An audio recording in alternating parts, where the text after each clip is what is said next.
So, good evening, friends. A very warm welcome to all of you.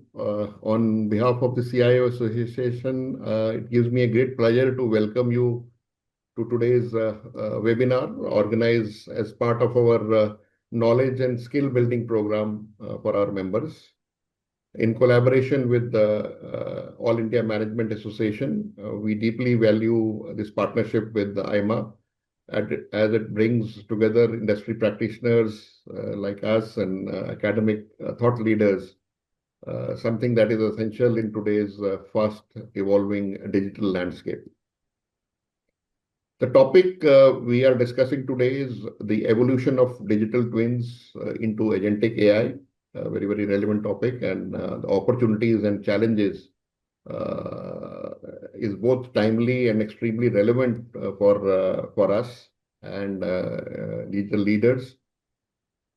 Over the past few years, we have seen digital twins evolve as a static replicas and simulation models into a living and learning systems that can sense, reason, and act also now. With the emergence of agentic AI, digital twins are no longer just mirrors of physical assets or processes. They are becoming autonomous decision-making entities. This shift opens up a significant opportunities across manufacturing infrastructure, supply chains, healthcare, smart enterprises, while also raising some important questions around governance, trust, ethics, and accountability. And that's where the challenges which Professor is going to talk about. And as CIOs, understanding this evolution is not just an academic exercise, it directly impacts how we design future-ready architectures, manage the risks, and derive business values through AI. To help us navigate this complex and very fascinating subject, we are truly privileged to have with us Professor Aseem Tiwari. Professor Tiwari is a professor in the Department of Mechanical Engineering and a faculty member of the Center of Machine Intelligence and Data Science in IIT Bombay. He holds a BTech degree from IIT Kanpur and an MS and PhD from the Georgia Institute of Technologies, Atlanta. With over 25 years of experience spanning corporate R&D and national research laboratories, Professor Tiwari has made significant and impactful contributions to the applications of artificial intelligence in engineering systems and processes. He has authored more than 100 research papers, holds 11 international and 10 Indian patents, and has guided 18 PhD scholars and over 50 MS students. Over the last decade, he has also secured more than 15 million USD in the research funding, reflecting both the depth and relevance of his work. We are grateful to have Professor Tiwari for taking time from his busy schedule to share his insights with our community today. Professor Tiwari, on behalf of CIO Association and IMA, a very warm welcome to you. We look forward to learning from you today. And thank you, and over to you, Professor. Well, thank you very much for this generous introduction, Mr. Mehta. Good to see you again after a long time. Yeah. So I will quickly get into the subject because I realize in about 50 minutes, I want to cover a very large area of, I would say, body of knowledge. And that's why it may sometimes find that I'm rushing through, but feel free to later reach out to me, and certainly we'll have a small questionnaire session at the end where people can ask specific things. So I think sharing has not been turned on. I'm sorry, I didn't realize. I'm requesting for a sharing to be done. Okay, now I have been allowed. Okay.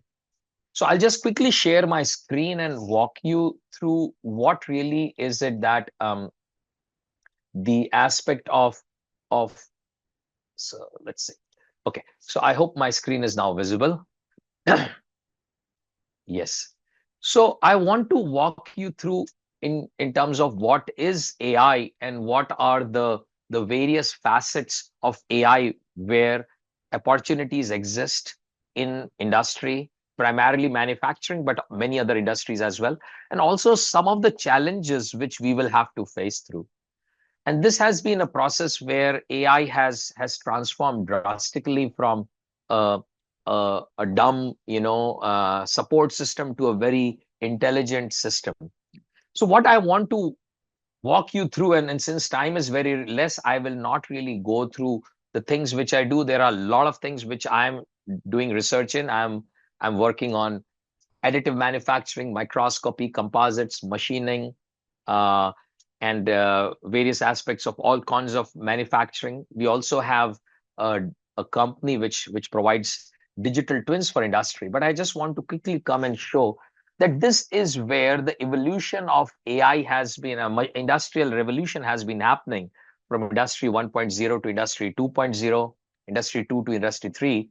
And in all of these, there have been a major shift in the way the world has aligned.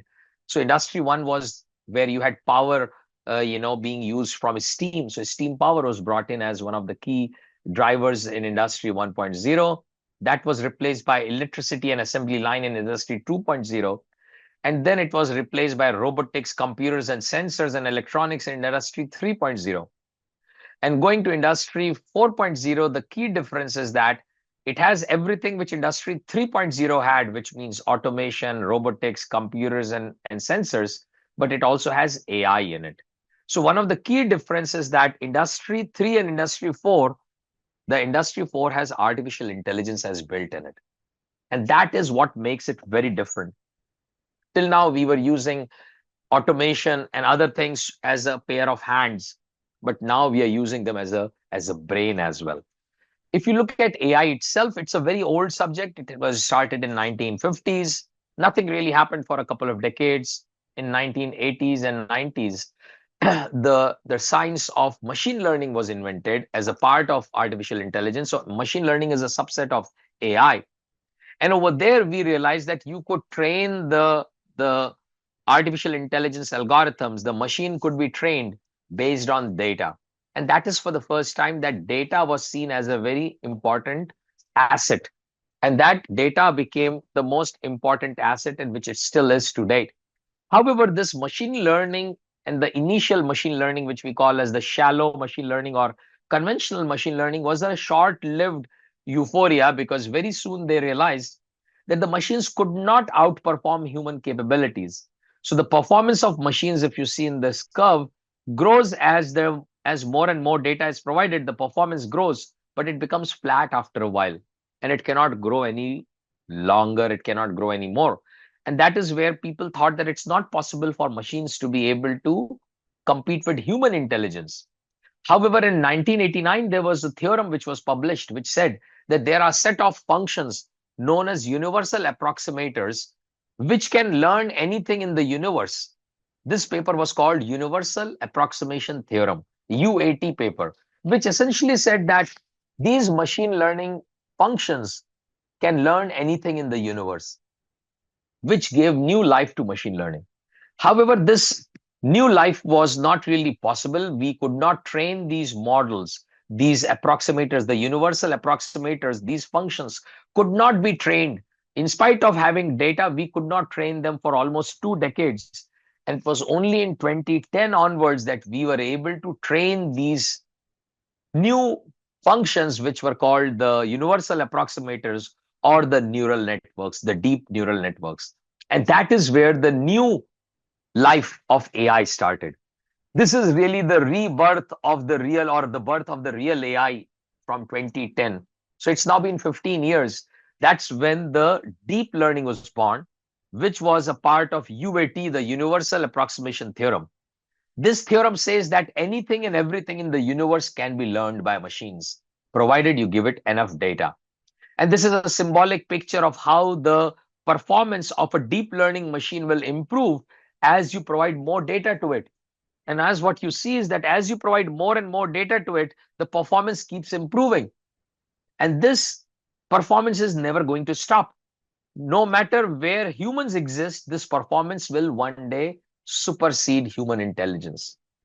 The only thing which can stop this is data itself. If you don't give it data, of course, you can stop it from growing. Otherwise, the deep learning will keep growing as you give more and more data to it. And this becomes very unique aspect, because this has the potential to completely change the balance of intelligence in our society. And that is what I want to talk about now, as to how it has grown over the years and where it exists today. So this is just to give you a few examples. This is an example where a human is asked to classify an image. So you show images to humans and you show 100 different images to humans, they will misclassify about 5%. So this is the error rate of misclassification by a human. But then you realize that AI in 2010 was creating an error of 28%. Then in 2011, it became 26%. And this was the conventional shallow machine learning. But then it started the deep learning. And in deep learning, the error came from 26 to 16. And with every single year, the deep learning was having its error decrease. And by 2015, the error in the deep learning for image classification was less than 4%, which is less than human error. Which means in 2015, which is 10 years in the past, AI was able to defeat human in image classification. This is a general human versus a deep learning image classifier.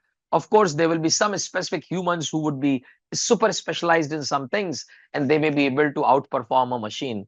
So you may have a histopathologist, oncologist who could look at a carcinoma and say that this is this kind of a cancer or that kind of cancer, and AI may still not be able to do that. However, that is not the case, by the way.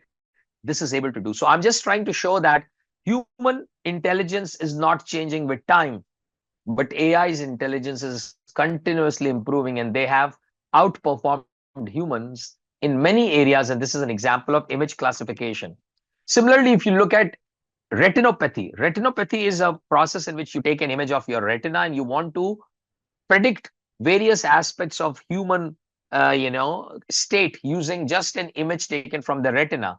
And this deep learning retinopathy library can look at your eye image and predict your age, your gender, whether you smoke or not, what is your diabetic state, what is your body mass index, and your systolic blood pressure. Now, no human can actually compete with this. So this is very advanced because now AI can predict all of these things just by looking at an image. No doctor can ever do that. Similarly, AI can do lip reading. And these are AI, again, which have been trained on hours and hours of data coming from TVs. And once you do that, they are able to do lip reading. And this woman, whatever she's speaking, is being written down by AI. What I'm trying to say is that there are many areas where AI is now far more advanced than humans. And this is a rundown generic list of areas where human performance has been outpaced by AI. So handwriting recognition, speech recognition, image reconstruction and recognition, language understanding, reading comprehension. In all these areas, as you see with the timeline, the human performance has been exceeded. What I want you to understand is that the deep learning has surpassed human ability in many narrow areas. The key word is narrow. It has not surpassed human capability in all areas. It has surpassed human capability in some narrow areas. And this has a profound impact on various things which we can think of. And just to quickly give you some aspects, for instance, today AI can read your brain. This is a specific research which is showing that your MRI of your brain, fMRI of your brain, is being used to reconstruct an image which you are seeing. If a person is made to see a teddy bear or a path with green cover on top of it, an aeroplane or a clock tower, just by reading your brain, the AI is able to reconstruct images which are very close to what you are seeing. This is to tell that AI can do things far beyond human imagination. However, remember, these are all in narrow areas. Apart from this, AI can also do something which humans initially thought only we could do, which is create. AI has creativity as well. Do you know what is common among all these people? The main thing which is common among all these people is that none of them exist. They are all fictitious people which has been created by AI by just randomly producing these people. So this is a completely fictitious set of people generated by AI. If you go online to a site known as thispersondoesnotexist.com, you'll be able to generate a person. You give the age, gender, ethnicity, and it will generate a person for you. So AI can do creations, but it can also do abstract creations. It can create arts. These are arts created by AI. It can create music. These are musics created by AI. And there are tons of such places. But this also has business implications. This is an AI model. She does not exist. She can do any modeling for you, but she does not exist. And she makes over $1,100, $11,000 a month. You could also have living creatures who walk and talk, but they are not really there. She does not exist. She's just an AI created Instagram account. And she's a celebrity herself, though she interviews celebrities. So what I'm trying to say is that AI can do a lot of different things beyond your imagination. AI can mimic sounds. So you could have someone's sound and you could have that sound being created, which is indistinguishable from that person. There are songs which are sung by Lata Mangeshkar after she's dead using these technologies. You could have many other things added. And one of the implications of this could be that you could have a self-driven vehicle. A self-driven autonomous vehicle is possible, which has already been running for almost a decade in the US, where you can go to an airport and take an autonomous ride-hailing service, which will drive itself. And these are vehicles where there is no driver. No one is sitting in the front. But beyond having driverless vehicles, you could also have a CEO of a company replaced by AI. So this was the first world CEO replaced by an AI. So this is a beverage company in Poland, which now has a CEO, which is an AI. And this AI CEO is extremely fast, never goes on a sick leave, never takes off, works 24/7, never asks for a raise, and is always aware of every information which ever exists out there. Now imagine if you're a VP working under her or it, you will be in big trouble because you really cannot bluff, you cannot hide, you cannot do anything because this person knows everything. So this is actually true. This is not fiction. This is happening. But we can take this further, step further.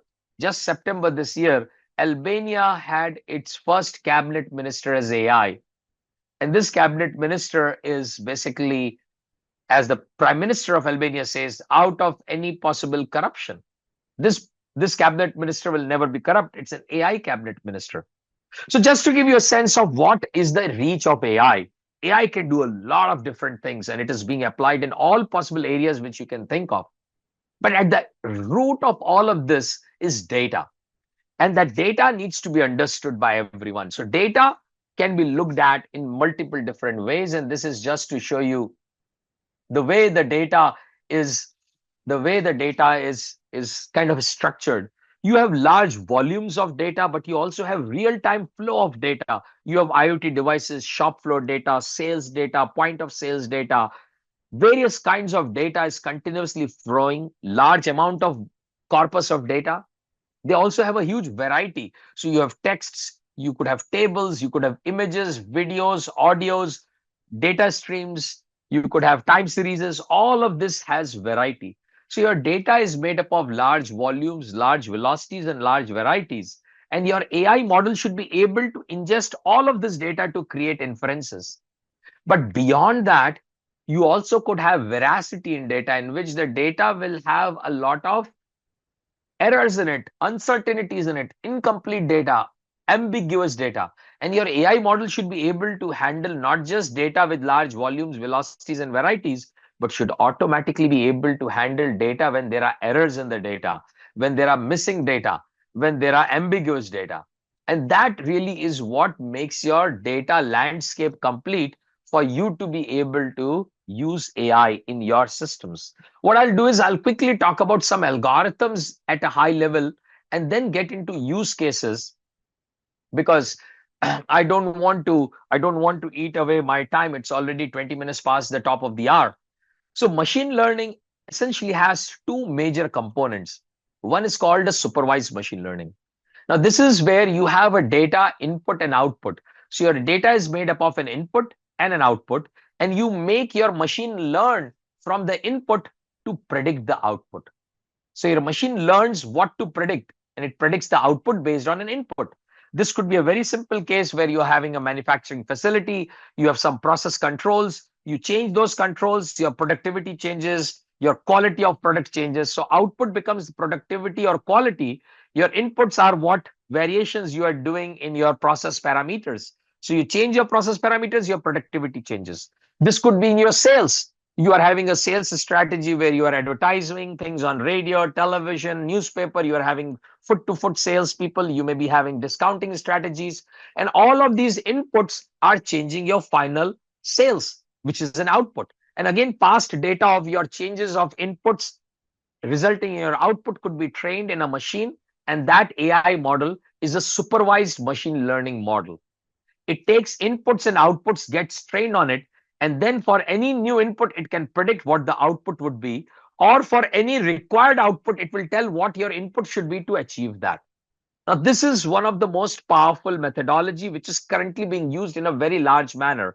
And I have a private limited company incubated in IIT Bombay, which deploys these supervised machine learning algorithms for industries, both in shop floor as well as in other areas of marketing and sales. But then machine learning is more than just supervised machine learning. Machine learning also has something else known as unsupervised machine learning. This is where you only have data. You don't have any output. You only have inputs. In this, you only have inputs, no outputs. And this could be a huge amount of data where you have records, logs, texts, documents. All of this is data. There is no output to it, however. Now, how do you use this data? Is this data of any use? The answer is this data is of immense use. And this could be used using algorithms known as unsupervised machine learning. These algorithms will create answers to questions which you have not even asked. When you have an input and output data, the output is a question which you are asking given an input. This could be a sales strategy and output could be the sales. It could be a process recipe and output could be the production. But in the other scenario where you only have inputs, you have no questions. But then an unsupervised machine learning algorithm will be able to provide you solutions and answers to questions which you have not even asked. And thus it looks at the data, it creates questions which are relevant, and then it answers those questions. This is what we call as ignorance of type 2. There are two types of ignorances. The first ignorance is of type 1, where you know what you don't know.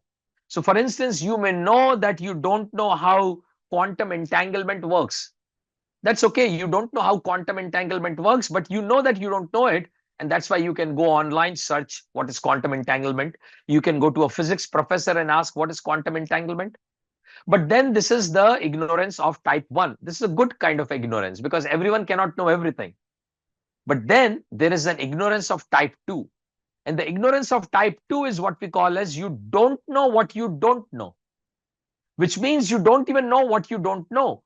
And hence you cannot eradicate that ignorance because you don't even know what you don't know. You can't go online and search for something which you don't even know what you don't know about. Similarly, you cannot ask an expert as to what is the answer to a problem which you don't even know the problem to. However, the unsupervised machine learning algorithms provides you an insight into this level 2 kind of ignorance where you don't know what you don't know. Because in this case, you only have data. You don't know what questions to ask, but it creates those questions for you and asks those questions for you. Now, having talked about this, let me just quickly jump to what all AI can do and what all it cannot do. So currently, AI is very good at inferences. As I just showed you, it has beaten humans in multiple inferences. It has also been seen that AI can generate new images. Large language models can generate text. You can have videos generated using latent diffusion models and other models. This is known as generative AI.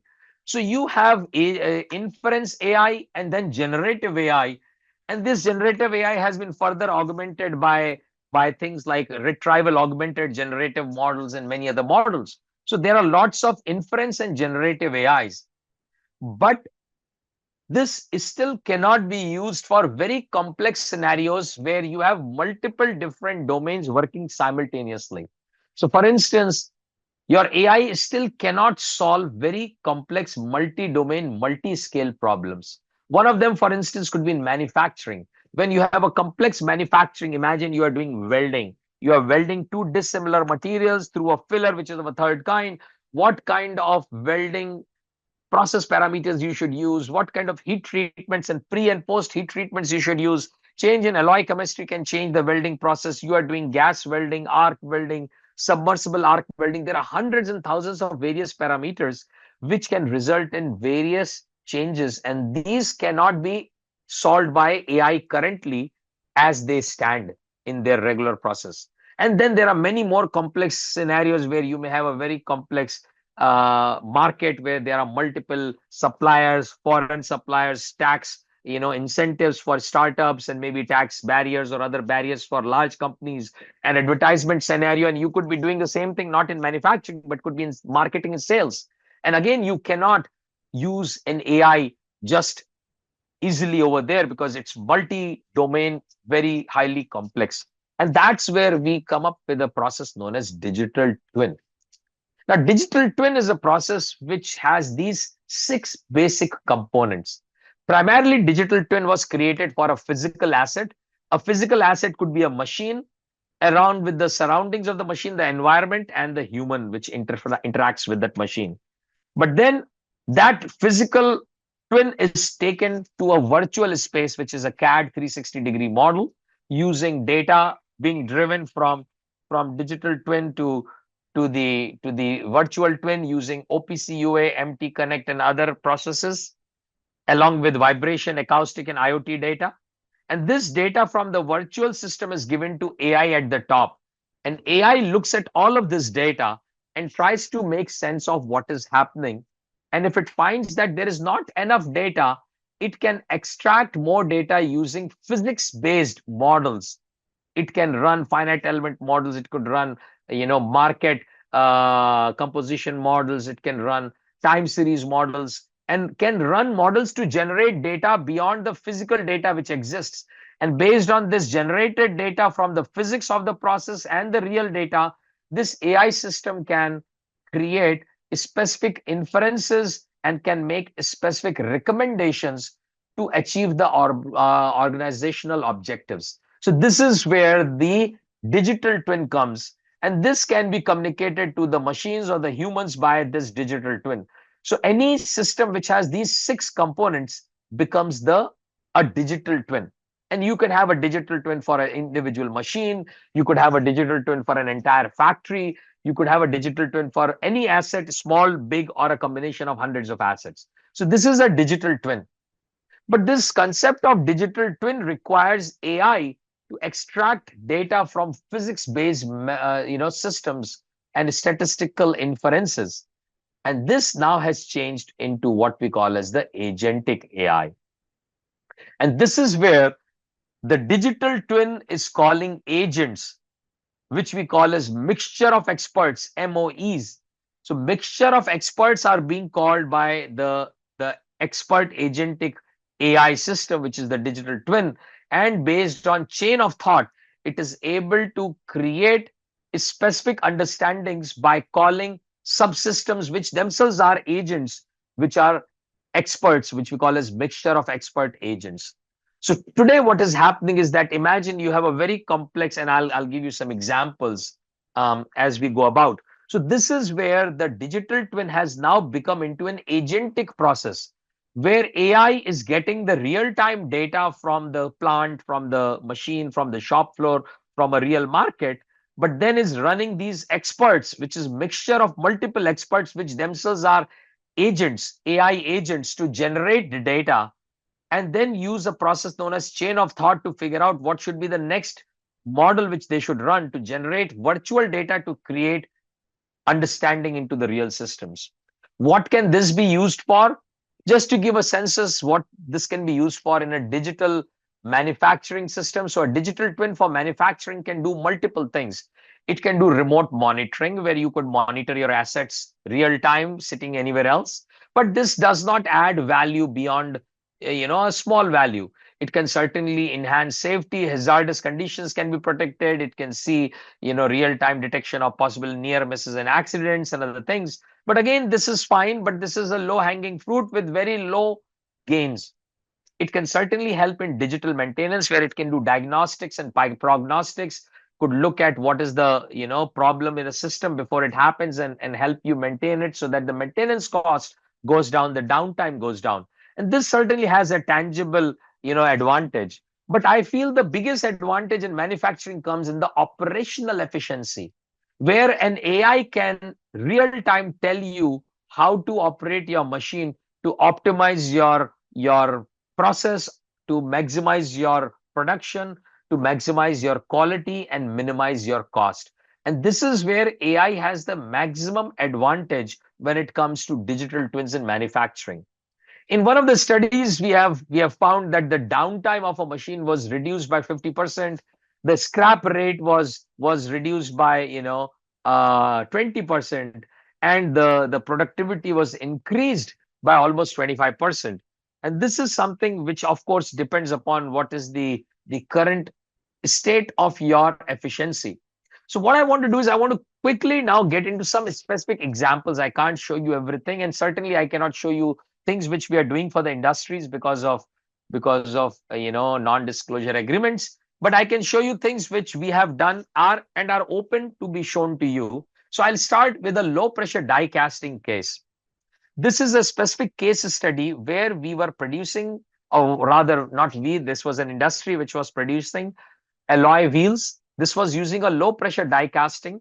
In this, there are multiple molds which come together. As you can see, these are the molds, top mold and the side molds, and they come together and they make this casting cavity, which is filled with the feeder using liquid metal.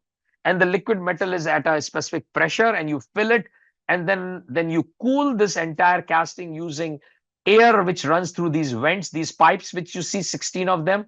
Air goes through them and it cools the casting, it cools the mold, and then the casting is solidified, and you open it up, take the casting out, and you get an alloy wheel, and you repeat the process again and again. Now, this process may seem very simple. However, there are various parameters which need to be monitored when you are having a caster which is made up of, which has a huge reservoir of liquid metal below it. That liquid metal, once you fill in it, it starts cooling down. So as the casting starts, the liquid metal in the caster starts losing its temperature with time. And as that happens, the superheat decreases. And thus, every time when you are filling this mold, the temperature of the liquid metal is slightly different. Moreover, this liquid metal is a specific alloy of aluminum, which has a titanium boride for the grain refinement, as well as strontium for modification added to it. And this Tibur and strontium has its efficacy change with time. It starts decreasing its efficacy. So whatever you were initially achieving in the fresh liquid will not happen now. And finally, when you start cooling it, there are 16 channels which could have different pressures of air flown through it. You could switch on and off them at different time intervals in the entire casting process. And that gives you lots of variables to play with. So how can you do such a thing that you have least defects and porosities, internal porosities in these alloy wheels? And that is where we realized that we need to mix AI with domain knowledge. And in this case, we started running liquid filling simulations and heat transfer simulations to see how liquid filling is happening and how the heat transfer is happening, and how can this be used to create data which AI takes. So this is an expert generative AI system where AI triggers these finite element simulations, and it creates huge data, training ML models with simulated data and fine-tuning them with experimental data. And that is because the experimental data is limited. You don't have very large experimental data. Also, the experimental data is in a very narrow band. Whereas when you do this, you can predict what would happen when you are having a very high superheat or a very low superheat, which are experimentally not possible. So you initially train your models on the simulated data, and then you fine-tune them on experimental data. And all of this is done by AI itself. AI runs these finite element simulations, creates data, takes that data to train itself, and then takes the actual experimental data to fine tune itself. And this is a example of how AI can be used. In this specific case, for every single casting, a new recipe was provided to them, which was a slight tweak from the previous recipe. This can further be taken and demonstrated in jewelry industry, and this is again another place where you use casting. Almost all gold jewelries are cast, and there are lots of casting defects which can happen. And again, we have used AI to provide solutions of how your gating and fillers and risers and runners should be, so that you minimize your casting. What alloys you should be having. So there are more than 5,000 different gold alloys which can be used. You could have pink gold, yellow gold, red gold, purple gold, white gold. Each of the gold would have different caratages in it. And thus your jewelry has to have a recipe for each of them. And depending upon the design, your gating system, riser system has to be different. And this can be done using AI. And we have a tool available to the jewelry industry to use this. I'm just giving you some of the examples which I can openly discuss with you. This is in the metal cutting industry, where we can predict the formation of chatter marks. Here, once the chatter starts, AI can automatically detect that there's a chatter happening, and it can do a digital intervention to stop chatter marks. We can further take this and show that we can create cutting tool monitoring systems which can look at what is the remaining useful life of cutting tools when you're doing machining. It can figure out how long will your cutting tool go. We also have such tools inside tires, where the tires are providing data in terms of acceleration, temperature, pressure, and you can predict as to what is the remaining useful life of tires and how you can extend the life of the tires. There are many such other examples which exist. I will show you some live examples here now, so that you can appreciate how the digital twins are working. So I'm just stopping my screen for a second, and I'll reshare my screen with the live digital twins which are existing. And these are again twins which I can share with you. There are other work which we have done with other industries which I cannot share with you. And that is because those industries have non-disclosure agreements, and I can't show their work to you.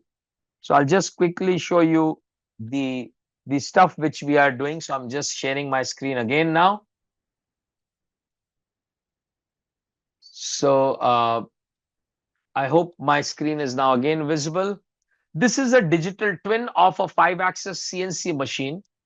This is live on that website. It gets about 8,000 parameters from this machine going to the cloud. This is a replay of a past event which happened. It is telling you what is the load on each axis, what is the XYZ location, what is the program line which it is running. Every aspect which you can think of is provided over here. And it is providing you speed, RPM, and other overrides. But the best part is that there is a set of AI tools. These are the AI tools which are running real time, monitoring the health of your machine as well as the quality of your product. And they can give you an indication as an alarm the moment there's a problem which occurs. So this is a digital twin for a 5-axis CNC machine. This is our own 5-axis CNC machine sitting in my laboratory here. Apart from that, we have digital twins for an entire lab. In this case, I have an entire facility where a digital twin exists for multiple machines, which is somewhat similar to a digital factory. And this is exactly how my system looks. This is how my system is. This is the digital twins for all the electron microscope in this case. So we have a compressor, a vacuum pump at the back, an electron column, and it is continuously monitoring all these systems and providing me what is the health of these systems. We could look at each of these systems and understand how well they are working. And this is another digital twin, again live. Then I can go to another digital twin, and this is on a past data. This is on a data for an oil rig, which is where we are looking at the drilling of an oil rig. What I'm trying to give you a sense is that once you put AI, IoT, data as well as other data and domain knowledge, you can create a digital twin for any structure. So this is showing you how the drilling of a drilling well was happening a while back. These are minor breakdowns. These are drilling processes, and these are the tripping processes which are happening. And then I can go to a specific machine. For instance, I can go to a top drive and I can see how the top drive was behaving on a specific date. I could look at more detailed aspect of it, and it will tell me how the data for the block position, the torques, and other things are changing. And it can provide me real-time input into the drilling process. This is, of course, past data, but showing live on my digital twin boards, which can give you what is the current status and other aspects of these digital twins. Finally, I'll quickly show you one more digital twin. There are many more digital twins, but I don't have the liberty to show you all of them. But this I can show you. This is the digital twin for our tires, which I said. And here again, we have data coming from inside the tire using IoT devices. And we can predict the wear rates, when a tire will fail, and what can be done to improve the health of a tire. And I can zoom in any region and I can see how that region has been behaving. And this also has, of course, the GPS data for all of those flowing with it. So these are some of the use cases where one can use digital twins for various things. I will probably, I'm reaching towards the end of my 50 minutes odd thing. So I'll just quickly show you the last aspect of the application. This is on digital logistics. This is where we could have trucks, mining trucks, or other logistics trucks, or other fleets which are having. So we could have visibility of those fleets which are going in some area, maybe in a mine. And this we are doing for mining, and we can provide their current efficiency. We could have their fuel savings, maintenance cost savings. We could also make data-driven strategies, but we can also provide tire and other health. So in a mining case, for instance, where we are applying this, about 20% of the running cost is the cost of the tires. Mining tires are huge, big tires. And that is where this could be used in doing that. So these are some of the use cases, but we have a lot of different factories which have been digitized by us and made into a digital factory, a factory 4.0. And this is how we essentially provide this. Before I quickly finish, because I have few more minutes, I want to talk about some of the challenges, however. And this does not come without challenges. And one challenge is that people can use this for cases where you could actually cheat. So there are cases where AI has been used in industry to extract money. And this is a specific case where a deep fake video call was conducted, and one of the companies ended up losing almost $25 million. But then apart from that, there are many other cases where there are apprehensions of people losing jobs. And this is a report from International Monetary Fund, which says that 40% of the jobs worldwide will be affected by AI. And this is not very untrue. If you look at the job losses which have been happening in 2024 and 2025, and you realize there are a lot of jobs being lost in Intel, Tesla, SAP, Dell, Cisco, Toshiba. And again, all of these happen to be tech companies. So Intel had 15,000 jobs in 2024 lost, removed. And in 2025, they had 22,000 jobs removed. These are happening because of AI coming in. Similarly, if you look at TCS, Mahindra Tech, Wipro, Infosys, 67,000 jobs in just 1 year were gone. Now, these are actual numbers. Just very recently, 12,000 employees were likely to lose their jobs because of AI. So what you realize is that there are lots of very unique challenges in which AI is taking over jobs and is making it humans redundant.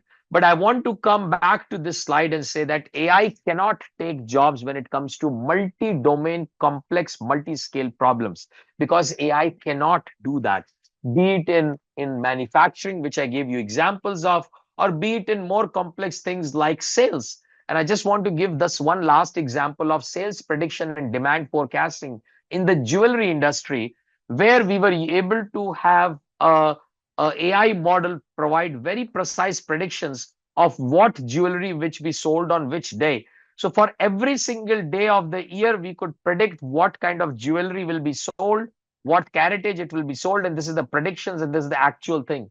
However, this model was again curated with the help of a domain expert. So I'll just very quickly stop by giving this one slide that AI is drastically changing the world. The technology is changing faster. AI technology is changing faster than any technology in the past.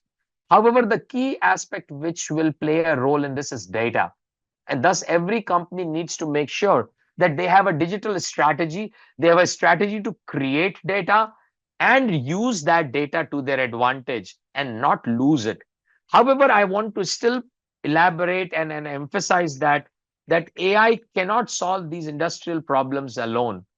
It requires engineering domain experts. So engineers and domain experts will still be needed to solve these complex problems.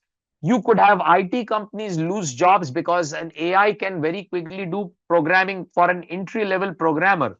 But when it comes to very complex jobs, AI cannot do those. You still need human domain experts. So, so in a nutshell, every company now needs to look at a digital transformation roadmap. This starts with data source. You need to make sure that your IT, OT, and IoT data is there. You have digitization on your shop floor, and that digitization leads to optimal use cases, specific use cases which are low hanging fruits, high impact fruits. You may want to apply AI in that. Do digital transformation with the help of expert guidance, and thus domain expertise is needed. But AI is going to be a formidable force which will help this achieve, and then provide recommendations and show such use cases in the specific areas with process and people alignment. Once you are able to see these successes, you'll be able to realize that the investment made in digitization and the journey of digitization to digitalization is leading to returns which by themselves justify such investments.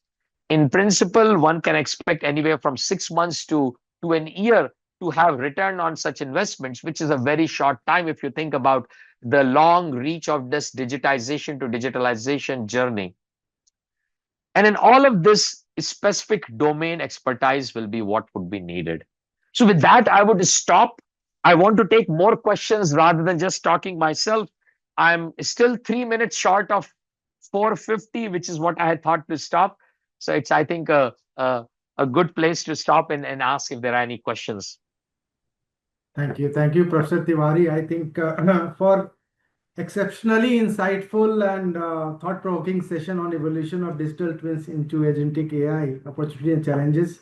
I think your articulation of how digital twins are evolving into intelligent autonomous agentic systems and implication of this that is going to have on enterprise decision making, operational resilience, and obviously the future business models that we are trying to find is both timely and extremely valuable for us. There are a couple of questions. I have been very quick to just go through some of the questions. So I know that there is a paucity of time, but maybe we can take 2-3 questions, pertinent questions that are coming. And if you permit us, we can take few questions. I'll just read out them so that maybe Please. So just I think the first observation, I think it's a observation has come is that eventually human is responsible for any act of AI. And the question is how to ensure human in the loop protocols is by design and in every AI model to ensure that an agent's autonomous decision making does not bypass critical safety or ethical overrides. I think this is a very, very critical area. This is very true. This is extremely true. We still want to be in control. We don't want to lose the control to AI.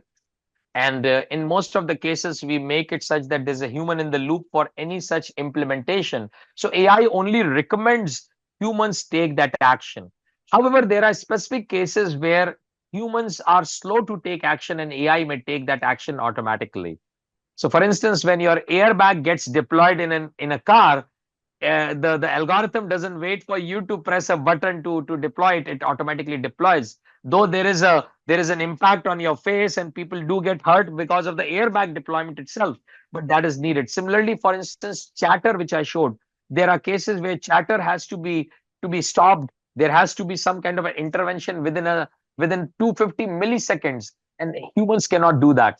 So, in barring some such cases, yes, AI has to provide an input to a human, and the human should execute that. And that is what is being made. But there are many cases where AI automatically takes control because humans are not fast enough. But this is a more open question of debate, and we can always talk about it, Precisely. And building upon Yeah. this, I think there is some practical, what are the open source tools, technologies that are available to experiment and learn? And this is like with a specific reference to IIT Bombay, are they using for any projects? Are there any opportunities to engage in these experimentation and research projects? I think being the senior tech So leader. answer is yes to all of this. We are doing a lot of stuff on artificial intelligence and agentic AI systems and digital twins. I have a company of my own called Zwilling Labs Private Limited, which deploys these digital twins for various industries. And we have many such deployments going on as we speak. And we will be happy to interact. Please feel free. We also have short courses. Professor Agarwal is here with me. We will be offering courses. We have offered hundreds of courses. I've taught more than 900 executives and engineers on AI and applications of AI in manufacturing and other systems. And Professor Agarwal and myself are just rolling out another set of courses, a calendar for the coming year, where that will be offered every 3 months. And you could participate in that. They also have hands-on capstone projects where you not only just learn, but you actually deploy some of those agents and digital twins. So I think there are a lot of opportunities which you could explore, and I can be approached, and I would be happy to share those details with you. And finally, I have only one question because I could find out of like these questions. Again, this is application. Can agentic AI be used in financial model? Example being a structured finance in rating the securities. And because obviously the data set would be there, and there would be any use of like the simulation models building upon on these like the AI models that we are talking about. So, of course, the answer is yes. We ourselves have been actually working on many financial models, starting from as simple as, creating a complete financial data flow for a company to looking at investments in stock markets. I personally don't work in the area of, futures and options, but I have people whom I know and whom I have taught in the past who apply AI to even futures and options. And why not? There is data available, but those are other aspects associated. So the answer in a nutshell is yes, it's possible. And we are doing that already, a lot of it. Thank you, Professor Tiwari. And I think the deeper academic insights and the practical perspective that you have brought in today's session, I think it was very, very helpful for all the senior tech leaders who have joined the session today. We are equally grateful to Mr. Umesh Mehta ji, the President CIO Club, for providing wholesome support. I think this is the effort that we are making from IMA side, and the CIO Club and YDMA has always been forthcoming, and their collaboration has been instrumental in saving us, bringing cutting-edge conversation on digital transformation and AI to a wider tech leadership community that we are reaching out today. We also acknowledge the support of YDMA in strengthening this initiative. I would like to thank all the participants for joining us today, for their active presence and for engaging questions and discussion. The webinar has been organized as a precursor to forthcoming 10th batch of the AMA's Advanced Certificate Program that we run on digital transformation and AI-driven business innovation, a flagship program of IMA that has already benefited. I think I would say that hundreds of senior tech leaders have already benefited from this program. And we have our program director, Professor M.D. Agrawal, who has been leading this initiative with the support of senior academician from IIT Bombay and the industry. And in fact, let me just give you this program that we have curated. Many of the contemporary themes that have been taken up through webinars, we have been able to include in the program. So this is a good initiative from IMA side, and this initiative is led by Professor M.D. Agrawal. And participants who are interested in learning more about the program may reach out to Ms. Sharda, who is a program manager from IMA side. I would like to place our sincere thanks to Professor Rohit Singh, Director IMA CME, the team from YDMA and CIO Club. We have Professor M.D. Agrawal. I would request Professor M.D. Agrawal to say a few words as a concluding remark, and maybe because this is the initiative and with the support, let me just bring it out that these initiative is possible through partners only, but because IAMA being a body of management profession, we try to build up capacities across the industry sectors and the IT area and where we are trying to get support from CIO Club and YDMA. I think this has been very, very instrumental in building up such kind of a program. So Professor M.D. Agrawal, you would like to say something? Over to you, sir. Thank you, Professor Asim Tiwari. It is a mind-boggling session. Such a difficult subject you try to explain in a very, very innovative way, I will say. Thank you, sir. And thank you, Mr. Umesh Mehta ji, hosting this program. I'm sure that I'm seeing the chat now, many people are writing a great session. A great session, Professor Tiwari. I don't know whether you're reading his chats now, but they're writing a very great session. So let us clap for you. And friends, with the help of CIOK Club and YDMA, we are in the journey of offering this sort of learning in a very structured way. Last 5 years, these programs are running, and thanks to CIOK Club, and we run only 2 batches in a year. And these programs are highly curated for the contemporary need of the CIOs. And more than 50% content is on the AI. And programs, these courses, this course will prepare the attendees, for their journey in the new era, a new kind of career waiting for all of us. So I'm not giving any more detail about this program. We have shared the brochure, and Sharda ji has shared a Google form.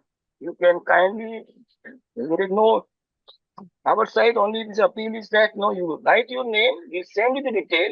In case you are interested, you can further explore to register the program. This is on 16th, 7th IIT professors. I'm going to request Professor Tiwari also this time is teaching in this program. It's a 65 hours program. And for your ease, we conduct sessions, 4-hour session on Sundays, 9:30 to 1:30. So it's a very comprehensive design. So far, more than 400 CIOs have attended, and great, feedback we have received with most of them. Great feedback, great learning, a very difficult kind of setting, I will not like to speak on that, but once you go through this, it will be, I'm sure that you will like that. So thank you very much again. And I will say, because Dr. Rohit Singh, our director, is here, I will say, sir, you show, just say hello to everybody, sir. Dr. Rohit Singh is our director, education. I am here, sir. I am listening to Honorable Asim Tiwari, sir, and to you and to everyone. So, a lot has been already said about the program. That is fine, and I'm sure Umesh Mehta ji being here, he's already helping people understand what are the kind of new development which is happening in the domain of IT and digital transformation. So, I'm pretty hopeful that there will be some meaningful, insightful interaction happening between the different members of the CIO Club and the Honorable Professor from IIT Bombay. And I'm really thankful to Umesh Mehta ji for curating this webinar, and hope it has served the purpose for many individuals who are into the domain of information technology. What are the latest developments which are happening, which Professor Tiwari has brought very beautifully, and look forward for more meaningful interaction between the learned faculty members and the members of the CIO Club. Thank you. Thank you, Professor Rohit. Thank you, Professor M.D. Agrawal. And once again, my sincere thanks to Professor Asim Tiwari ji for sharing his valuable insights with us today. I would also like to thank Mr. Umesh Mehta ji, CIO Club and YDMA for their support in making this webinar possible, and to all participants for taking the time to join us. We look forward to your continued engagement in IAMA's New Age and Digital Transformation Initiative. Thank you once again. Thank you very much. Thank you, Professor Tiwari. Thank you so very much.